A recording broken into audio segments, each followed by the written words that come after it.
அன்பு நண்பர்கள் அனைவருக்கும் வணக்கம். நாம் இப்போது இந்த சிவவாக்கியர் அப்படிங்கிற பாடலில் முதல் பாடலை நாம் பார்த்து முடிச்சிட்டோம். இரண்டாவது பாடல் அப்படிங்கிற விதத்தில் நாம் போகிறோம். இந்த சிவவாக்கியர் அப்படிங்கிறவர் பார்த்துட்டிங்கன்னா 18 சித்திகளில் மிக முக்கியமானவர் அப்படிங்கிறது நம்ம தெரிஞ்சது தான். அவர்களுடைய இரண்டாவது பாடல் அதனுடைய விளக்கம் அப்படிங்கிறத நம்ம இப்போ பார்ப்போம்.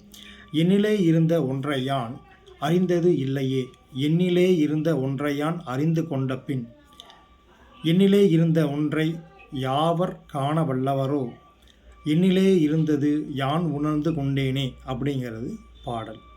இதனுடைய பொருள் என்னென்னு கேட்டிங்கன்னா, என்னுள் இருந்த இறைவன் நான் பூரணமாக உணரவில்லை. என்னுள் உறையும் இறைவனை உணர்ந்த பின் பிறர் அதை எப்படி காண முடியும்? நான் என்னையே நோக்கி யோக நிலையில் இறைவனை உணர்ந்து கொண்டேன் அப்படிங்கிறது தான் இந்த பாடலுடைய விளக்கம். இறை தூதிய எல்லோரும் பாடுவோம். எல்லோரும் நலமாக இருக்க வாழ்த்துக்கள். நன்றி.